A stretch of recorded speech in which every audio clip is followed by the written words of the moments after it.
Retrouvez Instant Mag, votre magazine quotidien présenté par Magali Barthès. On connaît la passion de Haïm Corsia pour la littérature. Lundi 9 juin, le grand rabbin de France présentait à Marseille son livre « Ma vie avec Edmond Flegg » aux éditions Gallimard. Et c'est tout naturellement au Centre Flegg qu'avait lieu la conférence. Monsieur le grand rabbin de France, Haïm Corsia, bonjour. Bonjour. Vous êtes l'auteur du livre « Ma vie avec Edmond Flegg » paru aux éditions Gallimard. À vous lire, on saisit très vite que Flegg vous a façonné. Quel est votre Edmond Flegg ? C'est celui qui se plonge dans les textes. Comprendre pour être juif, authentique, il faut nager, et pas d'autres termes, dans les textes.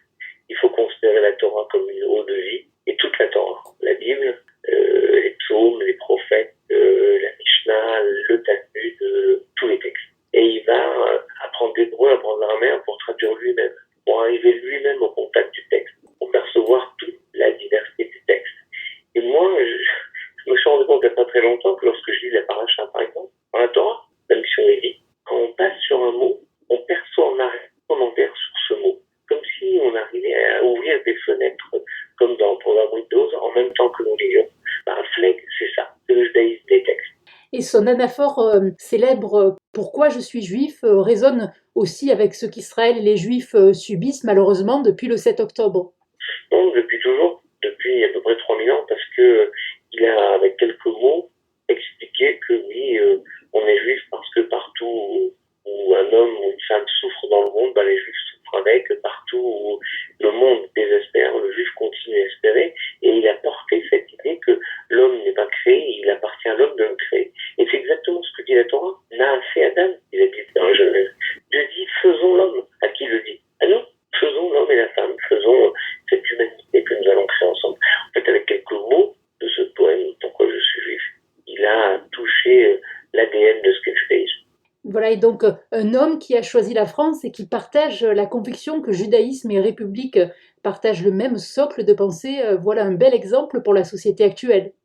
Oui, et je rajouterais qu'il est, comme le grand Macaplan, l'un des rares, à avoir considéré qu'au-delà de la France et le judaïsme, qui sont une sorte de convergence de vocation, il y a aussi la réalité du sionisme. Et le sionisme, c'est cette façon de considérer que pour un juif, l'existence d'un État qui s'appelle l'État d'Israël est vitale. Et il faut faire tout ce qui est possible de faire pour défendre cet État et l'aider à perdurer et à résister à toutes les pressions et toutes les agressions. Tout à fait. Et au-delà de l'écrivain, parler de Flegg, c'est évoquer celui qui a participé à la création de l'amitié judéo-chrétienne. Oui, il a contribué, c'est pas de manière très forte, parce que les réunions avaient lui chez lui, à la maison. Il y a la réunion de la formation, de la création de l'amitié judéo-chrétienne. Il était avec Isaac, avec le Kaplan, avec ceux qui ont instillé quelque chose de profondément révolutionnaire dans l'approche que le catholicisme allait avoir par rapport au judaïsme, mais qui allait se manifester dans le concile Nostra Aetate de 1965. Donc, le lien avec Jean XXIII, c'était Jules Isaac, mais la construction de la pensée autour de l'amitié judéo-chrétienne, c'est lui, Edmond Flegg, comme il va être l'un des leaders, des promoteurs du colloque des intellectuels juifs de France, comme il va être président des lecteurs israélites. Bref, il sera de tous les combats du judaïsme et de la société française de cette époque. À l'issue de sa conférence, Haïm Corsia a honoré Evelyne Citruc, un moment particulièrement émouvant pour cette grande dame très investie à Marseille. Difficile de résumer le parcours de celle qui est aujourd'hui présidente du Centre Flegg, première directrice de l'école Ganami, puis enseignante à Yavne, aux commandes de la Bibliothèque juive de Marseille, membre du CRIF et de nombreuses associations. Elle est avant tout une femme qui a inspiré de nombreuses générations. Alors, à Radio JM, on était nous aussi sous le coup de l'émotion. En venant à Marseille, vous avez honoré une figure importante de la communauté juive, Evelyne Citruc, en lui remettant un diplôme rarement remis aux femmes. Que signifie-t-il ? Alors, pardon, là, c'est pas vraiment vrai. Toujours remis aux femmes. Quand on a relancé le titre de Chaver, j'ai imposé qu'il y ait chaque année 2 Chaver qui soient distingués, donc 2 hommes qui s'engagent particulièrement et bénévolement pour la diffusion de l'étude de la Torah, et 2 femmes. Et ce titre, donc parallèle au titre de Chaver, c'est le titre de Yekira Takeila, aimé par la communauté. Donc chaque année, j'en ai 2. Et je veux absolument ce parallélisme. Je trouve qu'il y avait une petite truc qui est une femme merveilleuse d'engagement, d'entraînement,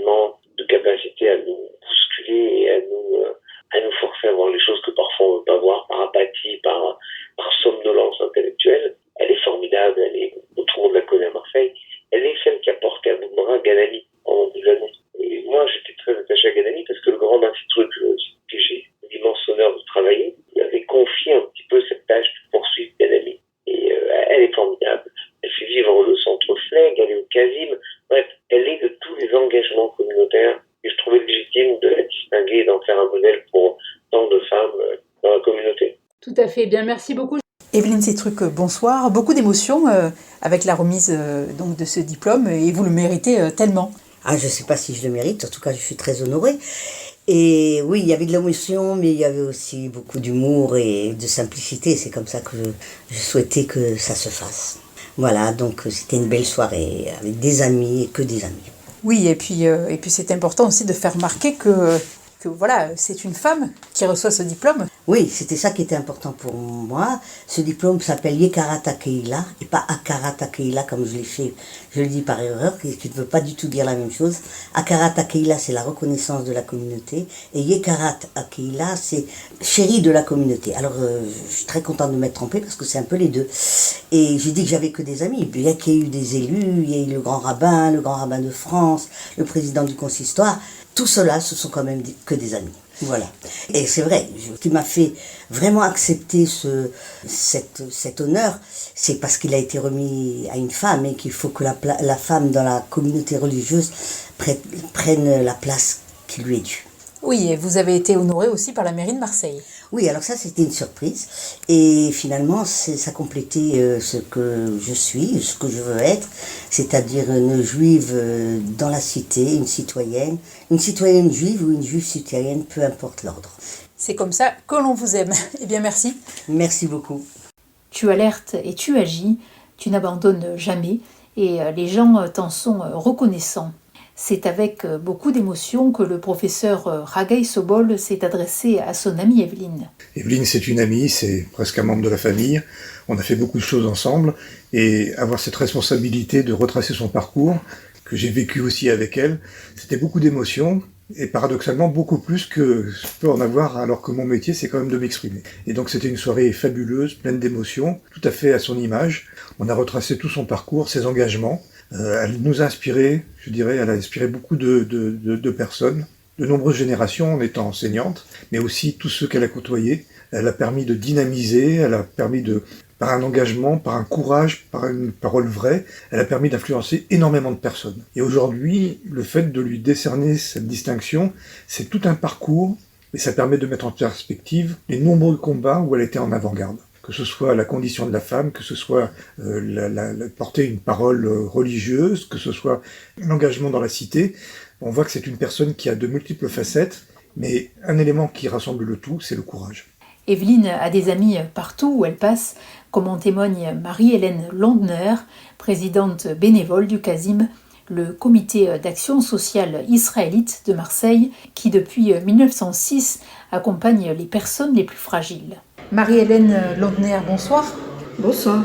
On a envie de dire c'est tout naturel pour Evelyne de recevoir une telle distinction. C'est naturel, mais ça fait du bien. Ça fait du bien de voir que des personnes de valeur comme Evelyne, parce que bien évidemment le grand rabbin l'a bien décrite, et elle s'est bien décrite elle-même, je crois. Ça fait du bien de voir que des personnes d'une grande valeur telle qu'elle a sont reconnues et ça fait plaisir que des femmes soient mises à l'honneur une fois de plus.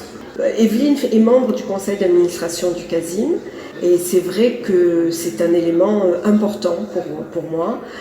C'est un soutien permanent, elle a une fourmi d'idées, elle a un peps permanent et ça fait du bien de travailler avec des gens comme elle. Allez Evelyne, on garde la surprise pour la fin. Noémie, bonsoir. Bonsoir, c'est beaucoup d'émotions donc pour votre maman, cette remise de récompense. Alors, c'est beaucoup d'émotions et c'est amplement mérité. On a attendu longtemps et on est très très très fiers d'elle. Evelyne, c'est à la fois du cœur, du caractère, c'est pour ça qu'on l'aime en fait. Alors oui, et ben alors moi c'est ma maman, donc je l'aime comme une fille peut aimer sa maman. Et en toute objectivité, j'essaye d'avoir un peu de recul sur tout son engagement qu'elle a pu avoir durant toutes ces dernières années. Et je suis qu'admirative de tout ce qu'elle a accompli pour la communauté juive et pour la ville de Marseille. Et ce qui est beau aussi chez Evelyne, c'est la conviction avec laquelle elle organise les conférences, notamment sur le dialogue entre juifs et chrétiens. Prochain rendez-vous, mercredi 18 juin, avec l'intervention du père Christophe Lesourd, déconstruire l'anti-judaïsme chrétien. En un mot, Merci Evelyne. C'était l'Instant Mag, votre magazine quotidien présenté par Magali Barthès.